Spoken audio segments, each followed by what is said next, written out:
I don't really know what the purpose of this vlog is. Okay. Okay.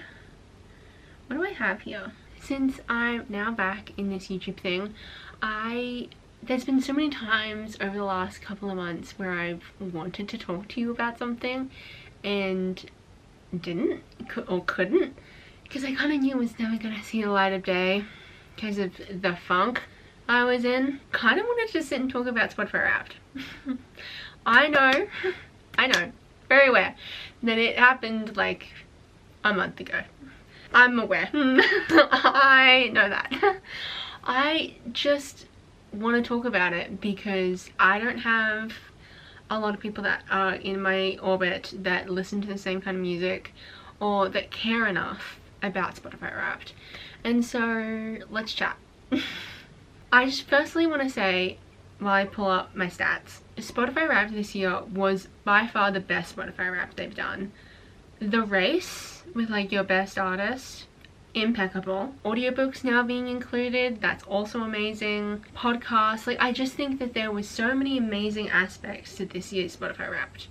I think they did well. I haven't seen any kind of information online because I don't go on social media, so I don't really know what anyone else is saying. That could be the consensus. I also could be the one and only person that thinks that the Spotify Wrapped this year was good. I'm not on social media, so I wouldn't know, which is actually quite freeing.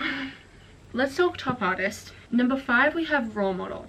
Kansas Anymore by Role Model has been on for like 4 months. The only thing I've been listening to is Role Model's Kansas Anymore, The Longest Goodbye. Who was gonna tell me that record is like a 10 out of 10 no skip album? People are gatekeeping Role Model. Kansas Anymore, The Longest Goodbye by Role Model. I cannot believe he's not higher up on this list. He's so good.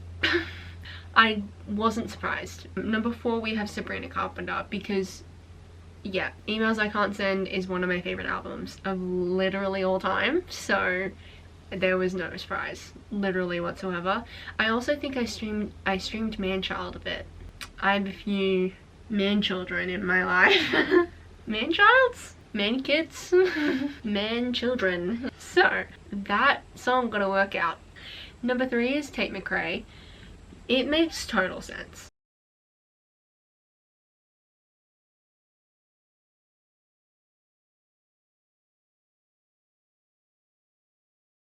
So Close to What is the best work she's ever released, and that's coming from somebody that was there during I Used to Think I Could Fly. Was there, what was the other one? What was the other EP? What's the one before that? Had Rubber Band, Bad Ones. Oh my god. I'm mad at myself now. I have no Wi-Fi. Guys, our Wi-Fi has been out of our house for 2 weeks. Over Christmas, we had no Wi-Fi. Try living without no Wi-Fi. My god, I don't even go on social media. It's not a thing. You can't do anything. I've been watching regular TV. Which I know is such a privileged problem. My god, there's nothing to complain about.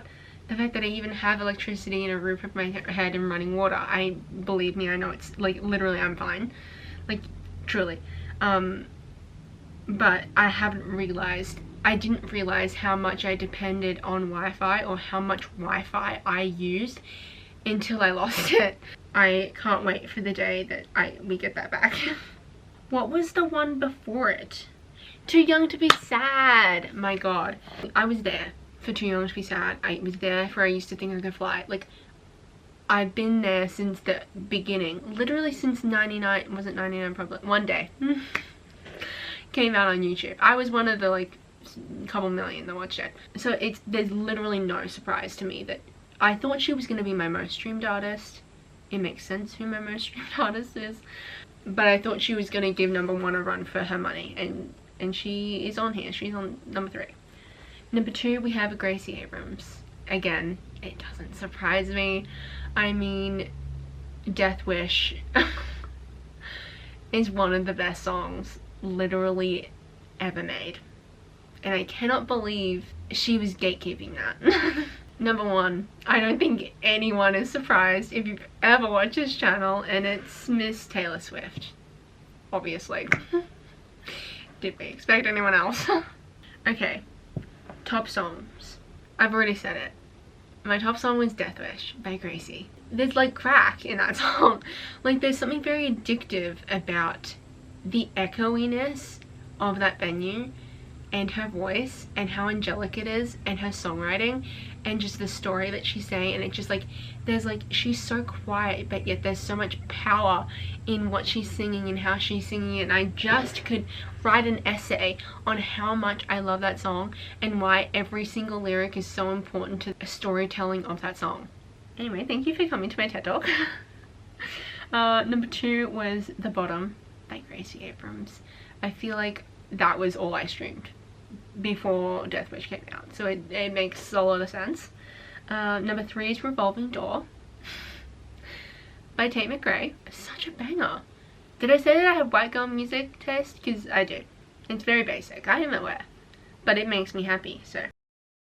Number four is Feels Like by Gracie Abrams. I didn't think I streamed it that much, but I guess I did.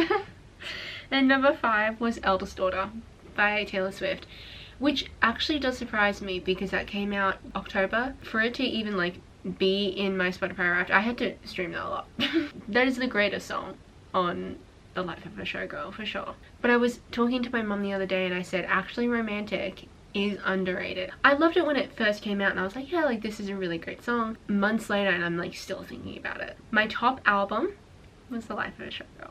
Are we surprised? No. Number two was So Close to One. Number three was Kansas Anymore. Four was The Torture Poets Department. Yeah, I don't remember streaming that one a lot, but I guess I did. I think there's a lot of individual songs on that that I like. I Hate It Here is like maybe in my top 5 most favorite Taylor Swift songs of all time, so it doesn't surprise me. And also The Smallest Man Who Ever Lived, absolute masterpieces in my opinion. And then number 5 we have Good Riddance. Yeah. It makes sense. I mean, with the kind of year I had. I played Taylor for 7,161 minutes. Not a lot. I didn't really think it was going to be that low. I'm a 0.4% global fan. Not great. I don't know, I think it's just because So Close to What and Kansas Anymore were just the two albums that I was just like, when I was in the car or when I was working out or when I was on a walk, those were the songs that I, like the album I was just gonna play. I would say Folklore is the only other one that I'm like, I listen to like in a row, like as an album, and maybe like Reputation. But I just think I love Red, Taylor's version, so much, but it's just so long, and the same with Torture Poets Department. Again, it's just so long that I never get to listen to all of the songs in one go. Like I'm like, oh well, I'll listen to all of Folklore, I'll listen to all of So Close to What. I think that's why it was less Taylor this year. That's kind of my Spotify Wrapped. I just think the mechanics of the Spotify Wrapped this year were so good. Like I just truly think that they did it with the Spotify Wrapped. I feel like, was it last year or the year before wasn't that great, but this year I felt like it was interactive. You got to guess what your top song was or who your top artist was or whatever. I love the fact that audiobooks were included because I think that's become a very large part of Spotify and your Spotify hours, and kind of having another platform that you can listen to audiobooks on other than like Audible and like Libby is great and so useful for me personally. Really, I'm making this video because I want to know what other people's Spotify Wraps are. So I probably should have put this at the beginning of the video because most people have clicked off by now, but if you are still here, I would like to know your Spotify Wrapped. So like, give me your top 5 artists, your top 5 albums, your top 5 songs. I don't care, you can give me anything, you can give me nothing. Maybe have recommendations in terms of artists or albums that you think that I should listen to or other people should listen to. I just want to know. So thank you for watching this very haphazard, slightly chaotic video.